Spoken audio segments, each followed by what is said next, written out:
I'm not the kind of guy who thinks the world owes him something because he's been around a long time. But 11 years in one operation does something to you. You stop measuring time in holidays or birthdays. You measure it in crises you prevented, problems that never happened, because you were the one who noticed the weak link before it snapped. In my case, that operation was a mid-sized logistics and distribution company outside Chicago. Not glamorous, not tech, not changing the world.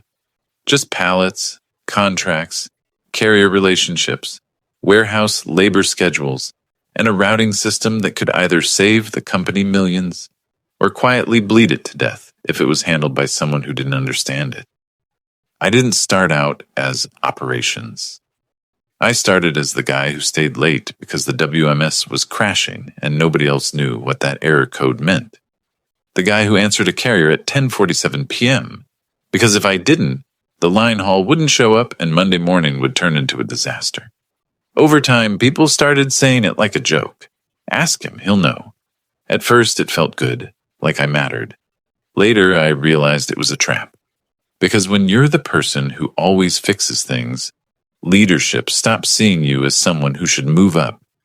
They start seeing you as something they can't afford to move. By year 7, the titles around me changed. Directors became VPs. A new COO came in and restructured. HR became people operations.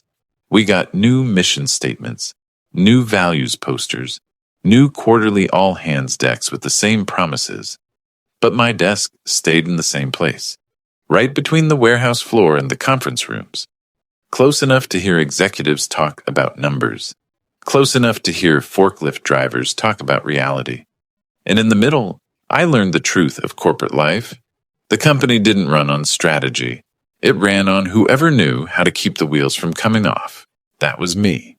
My boss, Evan, was the kind of manager who loved credit and hated detail. He wasn't evil. That's the thing people don't understand. He didn't wake up trying to destroy anyone. He just wanted to look competent without doing the parts of the job that make you competent.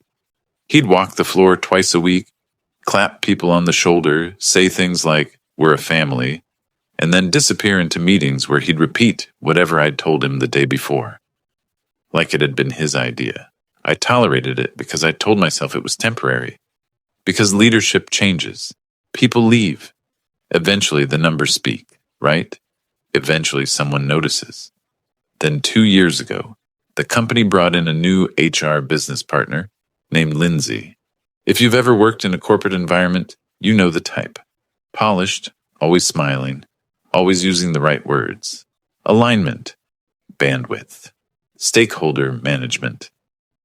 She spoke like she was reading from a playbook, and somehow she always sounded like she was doing you a favor. At first, Lindsay barely noticed me. Then she started scheduling these check-in meetings. Not with the team, with me. "Just want to understand the operation," she'd say. So I explained. I showed her what contracts were fragile, which carriers we used as backups, where our margins actually lived, why certain customer SLAs mattered more than others. She nodded, took notes, asked smart questions, and for the first time in a long time, it felt like someone was finally seeing the real work. I remember walking back to my desk after one of those meetings thinking, maybe this is it. Maybe HR is finally building a case for me? Because around that same time, rumors started drifting through the building. Evan was being considered for a regional role, which meant his director seat would open. It was the obvious next step. 11 years, no write-ups, top performance reviews. I had trained half the supervisors in that building. I could tell you which clients would blow up over a 10-minute delay and which ones didn't care if you shipped 2 days late. If the company was a machine, I knew every sound it made. So when the calendar invite hit my inbox 3 weeks later, my stomach actually tightened. Subject, org update attendees. COO, HR, Evan, and my entire department. Time, Friday, 3 p.m. No agenda, no context, just org update. That whole Friday, the air in the building felt different. People were nicer than usual, like they knew something I didn't. Evan avoided my desk. Lindsay walked by twice and smiled at me in a way that felt rehearsed. At 2:58, I walked into the conference room and took my usual seat near the side, close to the screen, close to the door. Then I saw a new face already sitting at the table. Late 20s maybe, crisp suit, perfect haircut, new laptop. He looked like he belonged in corporate headquarters, not in a warehouse distribution office. He stood up, extended his hand like we were at a networking event. "Hey," he said, warm and confident. "I'm Ryan." I shook his hand and said, I know," he cut in with a quick smile, like we were already friends. "I've heard a lot about you. Seriously." That should have felt like respect. Instead, it felt like the moment someone says your name in court, because he wasn't looking at me like a teammate. He was looking at me like someone he was about to inherit. The COO walked in, Lindsay followed, Evan sat down, and the room went quiet in that corporate way, where everyone pretends they're relaxed, but you can hear the HVAC hum like it's too loud. The COO clicked the remote and put up a slide, a simple org chart, and my name wasn't where it had been for 11 years. It was one level lower, under Ryan. Then the COO said the sentence that still makes my jaw tighten when I replay it. "Effective immediately, Ryan will be stepping into an expanded leadership role over operations." Applause started, polite, automatic. I didn't clap. I couldn't. Because what my brain was doing in that moment wasn't anger. It was math.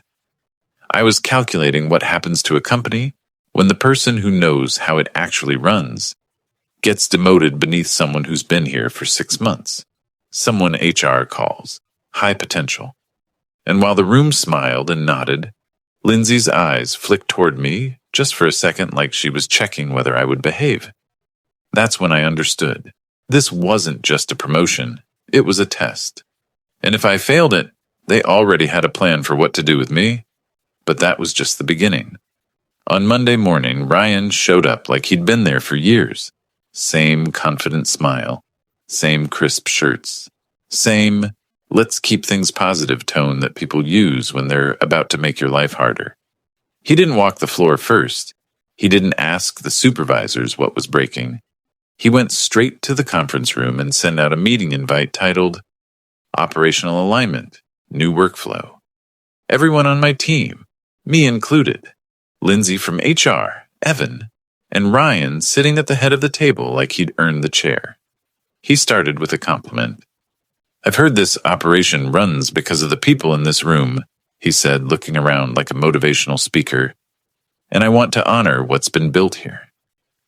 Then, without taking a breath, he clicked to the next slide. A new org chart. My name was still under his. But now my responsibilities were different. He'd boxed me into process support, not operations leadership, not execution, not decision-making. Support. Like I was an accessory to the job I'd been doing for 11 years, I kept my face neutral. Not because I was calm, because I knew what reacting would look like to HR. Ryan went on, "We're going to tighten communication," he said. "Create clearer lanes. Reduce single points of failure." That phrase, single point of failure, landed like an insult dressed up as strategy. Because we both knew who he meant. Me. The guy who'd been keeping everything from failing. Lindsay nodded along like he was quoting scripture. Evan leaned back with his arms folded, looking relieved, like someone else had just agreed to carry the weight of making me smaller.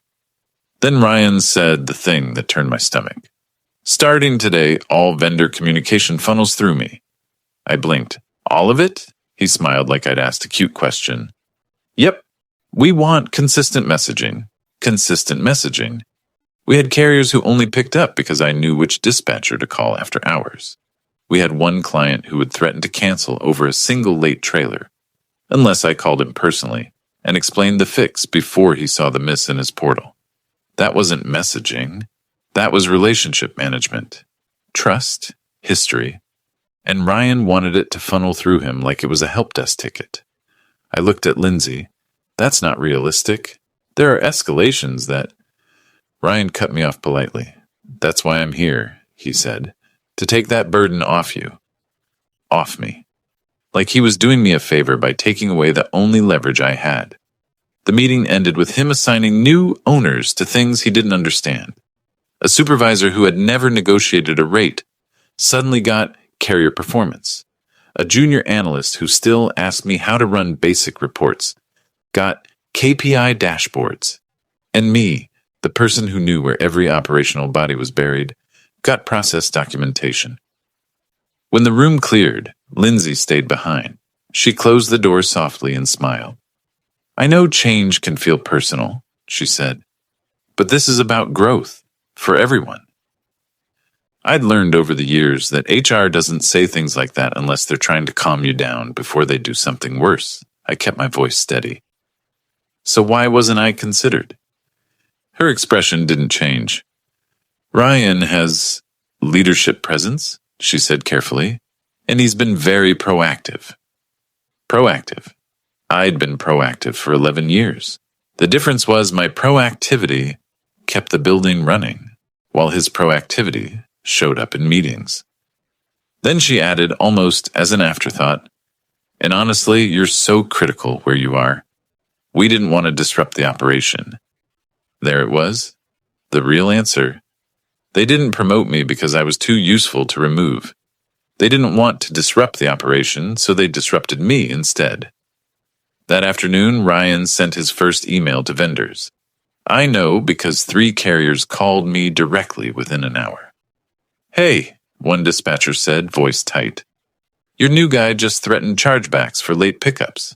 We've been flexible with you for years. What's going on? I stared at my screen. He said, what? Another call came in, then another. By 4 p.m., our biggest client, Sterling Medical, sent a message labeled urgent, demanding an explanation for a missed outbound that hadn't even happened yet. Ryan had tightened messaging so hard he'd started a fire.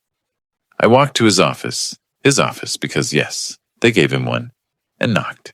He looked up like I was interrupting something important. We have a problem, I said. Carriers are calling, Sterling's escalating. Your email? He lifted a hand, calm. Relax, he said. They're just adjusting to a new standard. A new standard? I kept my voice low, but I could feel my heartbeat in my throat. You can't threaten chargebacks on day 1. They'll drop lanes. Ryan leaned back and smiled like he was teaching me. That's fear talking, he said. We're not begging vendors anymore. Begging. That word, begging, hit me like he'd spit on the last decade of my life. Because I wasn't begging vendors. I was keeping a supply chain intact with relationships and credibility. And now some HR favorite was burning it down for leadership presence. I left his office without arguing. Not because I agreed, because I finally understood the new game. If I saved him, I would be his safety net. If I let him fail, the company might burn with him, and I still cared too much to let that happen. So that night, I opened my laptop at home, not to plot revenge, not to scheme, just to protect myself. I pulled up everything I'd ever kept organized and clean. Performance reviews, email threads where I'd prevented disasters, documentation I'd written, old approvals from legal, the real timeline of fixes and outcomes. Then I created a private folder and started copying what I was allowed to keep. My work product, my notes, my process records. Not confidential files, not trade secrets, just proof. Because I'd seen this pattern before. When leadership makes a mistake, they don't admit it. They find someone underneath to blame.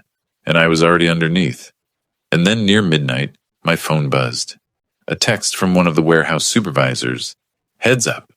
HR was asking who has access to the routing system. Specifically you. I stared at the message for a long time. Because that wasn't a normal question. That was the kind of question you ask when you're preparing to cut someone off. And make it look justified. And in that moment, the irritation turned into something colder. Clarity. They weren't just sidelining me. They were building a case. And I didn't know it yet. But the next thing Ryan did would force me to choose. Save the operation, or let the company finally see what happens. when the person they treated as support stops holding the ceiling up. Tuesday morning, my badge still worked. That shouldn't have been comforting, but it was the first thing I checked when I walked in. I'd been in enough restructures to recognize the early signs. HR asking odd questions, IT suddenly reviewing access, leadership using vague words like alignment while they quietly rewrite reality.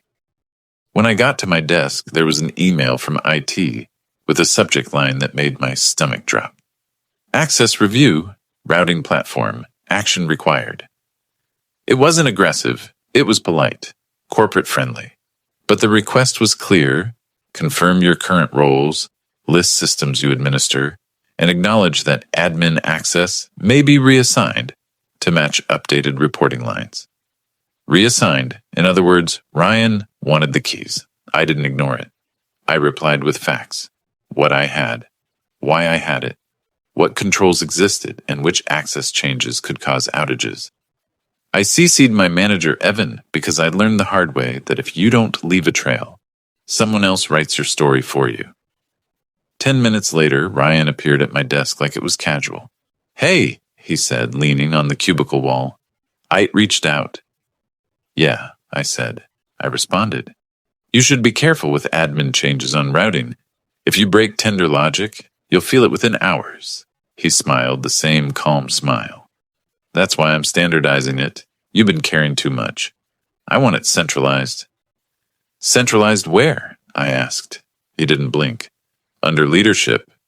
It was a nice way of saying, "Under me." Then he lowered his voice like he was trying to be reasonable. "Let's make this easy," he said. "Can you send me your admin credentials, just so I can get in and review settings?" I stared at him. "No." His smile tightened just slightly. "It's not a big deal." "It is," I said. "We have policies. Accounts are assigned to individuals. You want access? I can request you a role-based admin account through IT. That's how it's done." Ryan's expression turned from friendly to annoyed, like I'd failed an unspoken test. "Fine," he said. "I'll handle it." He walked away, and that's when I felt it. That cold certainty that the decision had already been made, and my cooperation was optional. Around noon, the first thing broke. Not dramatically, not a movie-style crash, just a slow, quiet failure, exactly how real operational disasters begin. A supervisor came over holding a printout. "Why are these loads not tendering?" he asked. I took the paper and my eyes scanned the exceptions list. Tenders stuck in pending, carriers not being assigned, routes defaulting to generic settings. That meant one thing: configuration changes had been pushed. I logged in to check, except I couldn't. The system kicked me out with a plain message: "You do not have permission to view this module." I sat very still for a second. Because it wasn't that my password stopped working, it was worse. They had stripped my admin rights while the operation was live. I walked straight to IT. Our local IT manager, Greg, was the kind of guy who hated drama and loved tickets. He sat behind two monitors, already looking tired. "Greg," I said, "I just lost routing admin. Who changed it?" He glanced at his screen. "That came from an approved request." "Approved by who?" Greg hesitated. "HR submitted it. Lindsay, signed off by Ryan as the new owner." My jaw clenched. Did the request include a change window? A test plan? Rollback? Greg shrugged helplessly. It was marked urgent. They wanted it to effective immediately. Of course they did. Because urgency creates chaos, and chaos creates blame. I didn't shout. I didn't insult anyone. I just said quietly, "Can you pull the ticket number and the audit log timestamps?" Greg looked at me now like he finally understood. "Yeah," he said, "I can." He wrote it down and printed the change summary. That piece of paper felt heavier than it should have, because it was proof, not of sabotage, not of incompetence, proof that they'd made a critical system change without basic operational controls. By 2:30 p.m., Sterling Medical was calling. Not emailing, calling. Their shipments were time-sensitive, regulated, tracked. They didn't tolerate alignment. They tolerated results. One of their coordinators said, "Your portal shows a missed pickup on lane 12. Is that real?" "It's not real," I said, keeping my voice controlled. "The system is misrouting tenders." "Is it being fixed?" she asked. I looked at the screen I no longer had access to. I couldn't fix it. Not because I didn't know how. Because someone had decided I wasn't allowed. "I'm escalating internally right now," I said.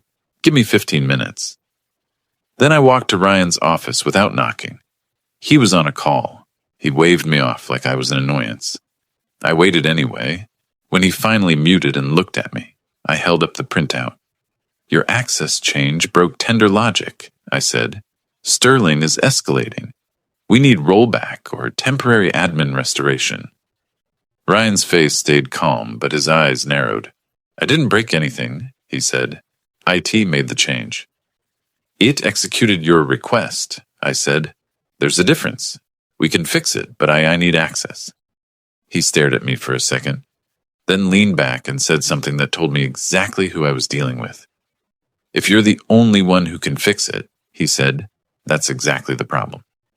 And then he added, like a threat dressed as management, "Maybe we need to ask why the system is so dependent on you." I felt something in me snap. Not into rage, into clarity. This wasn't about building redundancy. This was about building a narrative. They wanted a story where I was the risk, where Ryan was the solution, even if they had to break the system to prove it. At 3:05 p.m., I got a calendar invite. Urgent. Incident review. Attendees: Ryan, Lindsay, Evan, IT, and me.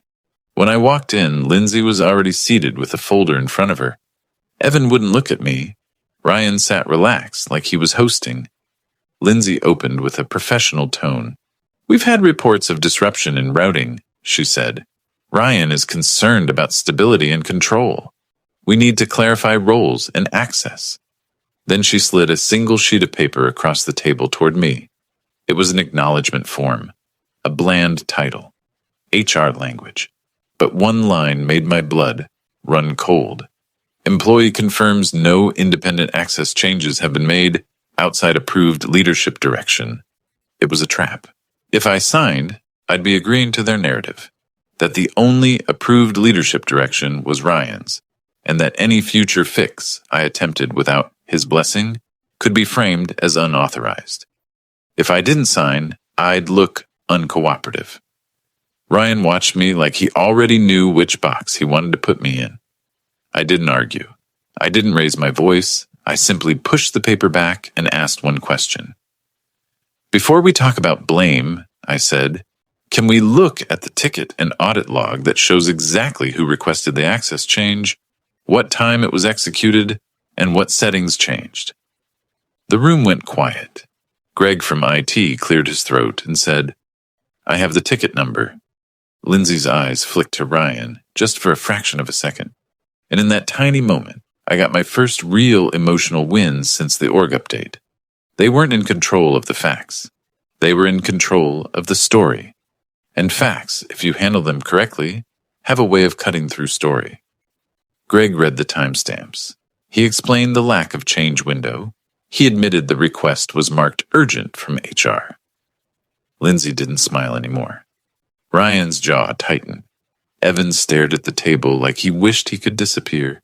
And I realized something that made my chest feel strangely light. They didn't just demote me. They were trying to make me the fall guy for their own recklessness. That night, I went home and didn't open my laptop to help. I opened it to document. I wrote down times, names, calls, what I said, what they said, what the system did. I saved the ticket number. I pulled my email replies. I created a clean timeline, not because I wanted revenge, because I understood the new rule of the game. If you don't keep records, you don't exist. And then, just before midnight, another message came in, this time from a supervisor who never texted unless it was serious. "Ryan just told the floor you're being investigated for access issues. People are asking if you're getting fired." I sat there staring at the screen, feeling the last bit of loyalty drain out of me. They were already planting the explanation, and I didn't know it yet, but by the end of the week, they were going to force my hand. Either I would take the blame quietly, or I would make sure the truth had witnesses. By Wednesday morning, the building felt like a plane with one engine out, still in the air, but everyone pretending they didn't smell smoke. Sterling didn't wait for another internal escalation. They sent a formal notice, not an angry email, a PDF, late penalties, service failure language, a reminder that their contract wasn't based on vibes, it was based on performance, and they copied their procurement director. That's the kind of person who doesn't call to argue. They call to replace you. I forwarded it to Ryan, Evan, and Lindsay with one sentence. This is now contractual exposure. We need rollback plus controlled access restoration today. No emotion, no blame, just reality. 10 minutes later, Ryan called an emergency stand-up on the warehouse floor, like he was leading a comeback story. He stood there with a clipboard talking about resetting expectations and accountability, and I watched him do something I'll never forget. He pointed at the routing screens and said loud enough for everyone to hear, "We're dealing with legacy access issues. We're isolating the cause." Legacy access issues. That was me, without saying my name. I felt eyes on me. Supervisors, leads, people I'd trained, people who'd trusted me. Ryan wasn't trying to fix the operation first. He was trying to control the story before the facts caught up. After the stand-up, Lindsay pulled me into a small office near HR. Glass walls, no privacy, on purpose. She didn't sit. She stood with her arms crossed like she'd already decided who I was. "We need to address the tension," she said. "What tension?" I asked. She kept her voice soft, practiced. "Ryan feels you're resisting the new structure, and we can't have instability." I looked at her. The instability is routing access being stripped midweek with no change window. Her smile didn't move. "We're not here to debate operational details." That sentence was the moment I stopped pretending HR was neutral. I pulled out my notebook, not as a threat, just as a habit, and slid a clean page across the table. "Then let's do it correctly," I said. "What exactly am I being accused of? Put it in writing." Lindsay's eyes narrowed. No one said accused. "Then stop saying legacy access issues on the floor," I said, "because that's an accusation, and it's affecting how people treat me." She paused like she hadn't expected me to be calm. Then she tried the next move. "Maybe we consider a transitional option," she said. "A dignified exit. Severance. You can leave with your reputation intact." There it was. They weren't managing change. They were managing removal. I didn't raise my voice. I didn't threaten anyone. I just asked one more question. Is legal aware you're offering severance while there's an active incident tied to an HR-submitted access change ticket? Lindsay went still. She didn't answer. She ended the meeting with, "We'll follow up," and walked out like she'd won something. But 5 minutes later, Greg from IT messaged me from across the building. "FYI, compliance just requested the full audit log on the routing change. Not normal." That word, compliance, hit differently than HR. Compliance doesn't care who's charismatic. Compliance cares who signed what, when, and under which policy. And they don't request logs unless someone higher up is nervous. Around noon, the chaos got real. 2 carriers refused to accept tenders under the new terms Ryan had emailed. They didn't negotiate. They simply stopped taking loads. One of them had been with us for years. The floor started stacking freight in the wrong lanes because the system was assigning the wrong dock doors. A supervisor yelled that the pick list was wrong. Another said the outbound schedule was lying. And then Sterling called again, this time directly to the COO. I found out because the COO stormed out of his office and walked straight toward operations with that tight, silent anger executives get when a client embarrasses them. He didn't look at me first. He went to Ryan. "Why is Sterling escalating to me?" he asked. Ryan didn't miss a beat. "We're dealing with a legacy dependency issue. We're addressing it." The COO's eyes flicked to me like he was trying to decide whether I was a risk or a resource. I made it easy for him. I handed him a one-page timeline I'd printed that morning. Dates, ticket number, timestamps, the exact language from IT about urgent HR request, the exact moment my access was removed, the first failure, the first escalation, the HR form they tried to make me sign. No adjectives, no accusations, just a clean chain of events. The COO read it in silence. Then he looked at Greg. "Is this accurate?" he asked. Greg swallowed. "Yes," he said. "Those are the logs." Ryan laughed once, sharp and controlled. "This is just internal noise. We can fix it without—" "Stop," the COO said. Not loud, not dramatic, just stop. He pointed at Ryan. "You pushed a critical access change midweek without a change window." Ryan's jaw tightened. HR submitted it. The COO turned his head slowly toward Lindsay, who had just walked up like she'd been summoned by fate. "Did HR submit it?" he asked. Lindsay opened her mouth, then closed it, then said carefully, "We supported the updated reporting structure." The COO stared at her like she'd spoken another language. Then he turned back to Ryan. "And you told the floor this was legacy access issues." Ryan tried to smile. "I was simplifying for the team." The COO didn't smile back. He looked at me again. "Can you restore stability if we give you temporary access?" he asked. This mattered, not because I wanted power back, because it was the first time someone said out loud that I wasn't the problem. "Yes," I said, "if it restores my role-based admin through ticketing and we roll back the last change set, controlled, documented." The COO nodded once. "Do it." Ryan's face changed, not into panic, into something worse, resentment, because in his mind, fixing the problem meant admitting I had been right to exist. By 3 p.m., my access was restored under a formal incident ticket. Greg sat beside me while I walked through the rollback like it was surgery. We tested tenders. We validated carrier assignments. We watched the exception queue drain. The floor settled. Not fully, but enough that it could breathe. And just as I started to feel the adrenaline fade, a new email hit my inbox. From legal subject, request for interview, operational access, incident time, 3:47 p.m. One sentence in the email made my hands go cold. "Please preserve all records related to the access change and any communications regarding role alignment." Gosh, that wasn't a warning. That was an investigation. And I didn't know what Lindsay had told legal behind closed doors, whether she tried to paint me as the obstacle or the threat. But I knew one thing for sure. Ryan wasn't going down alone. And in the next part, I was going to find out whether the company wanted the truth, or whether they wanted a scapegoat with a severance agreement. Legal met with me Friday morning at 8:30, not in HR, not in the open glass office where people could watch you sweat.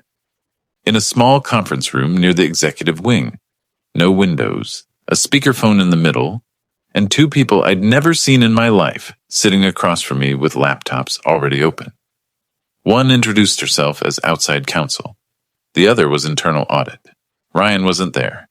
Lindsay wasn't there. That told me everything. This wasn't about team dynamics. This was about liability. The attorney started calmly. "We're reviewing an operational access incident that resulted in client escalations and potential contractual exposure," she said. "We want your factual timeline." Factual timeline. Those two words were the reason I'd been sleeping like a soldier all week. I slid a folder across the table. Inside was exactly what any investigator wants and any manipulator hates. A written timeline with dates and timestamps. The IT ticket number and the change request summary. My email replies, warning about change, windows, and test plans. The HR acknowledgement form they tried to make me sign, a screenshot printout of the permission removed message with the time recorded notes from carrier calls, including names and escalation phrases. The email where Ryan threatened chargebacks and changed vendor terms without review. No emotion, no speculation, just receipts. The internal auditor flipped through the pages and paused at the HR form. "Who presented this to you?" he asked. "Lindsay," I said, in an incident review meeting after my access was removed. "And what was the purpose of the form?" he asked. I kept my voice even. "To establish that only leadership direction was approved," meaning Ryan. It would have made any attempt to stabilize the system without his permission look unauthorized. The outside counsel nodded slightly, as if that confirmed something they already suspected. Then she asked the question that mattered. "Did anyone ask you to share credentials?" "Yes," I said. "Ryan asked me to send him my admin login." The auditor's head lifted. "Directly?" "Directly," I confirmed. "At my desk, Tuesday morning." That's a bright red line in most companies. Credential sharing policies exist for a reason, and investigators love bright red lines. The attorney asked a few more questions. Who had access? What normal change control looked like? What client impact occurred? Whether my warnings were documented. Every answer was backed by something in the folder.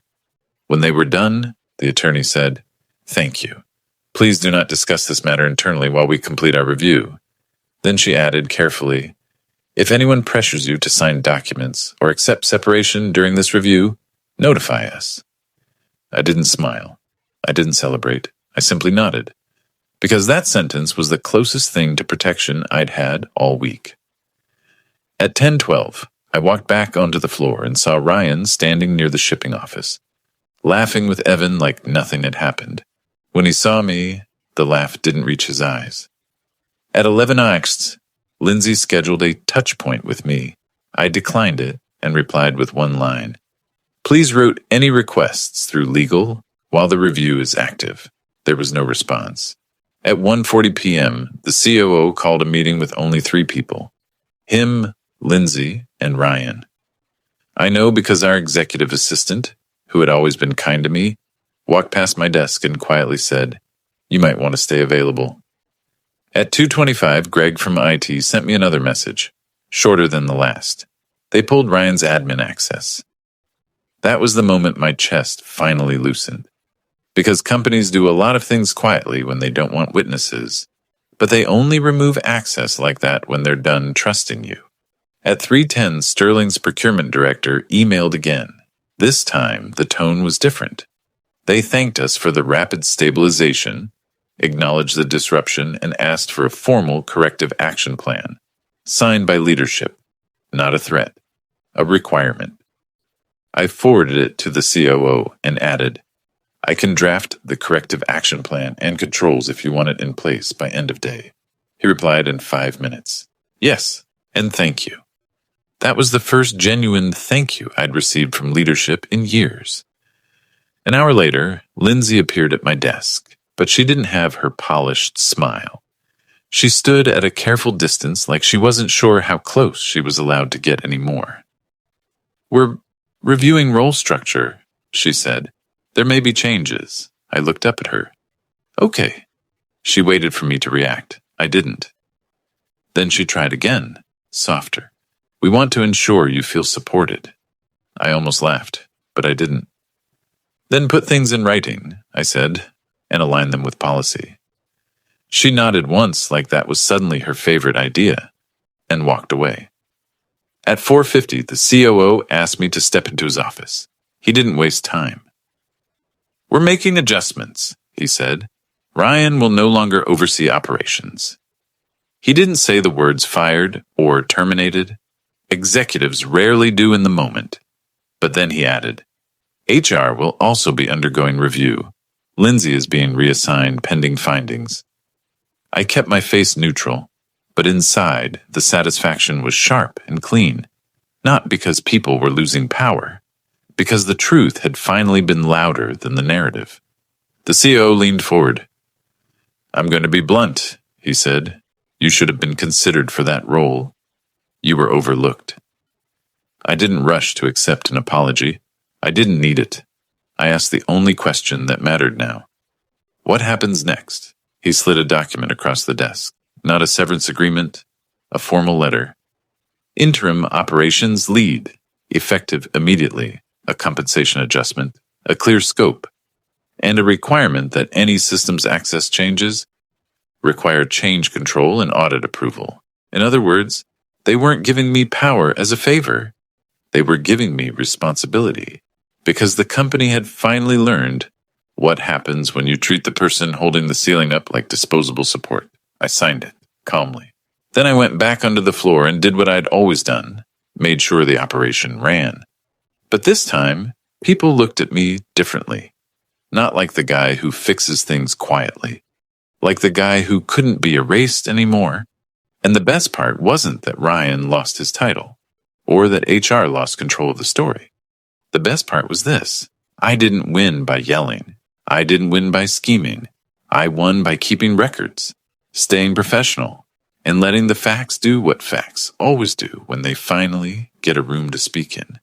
Because in corporate life, karma doesn't show up as lightning. It shows up as legal, audit, and a quiet email that changes everything.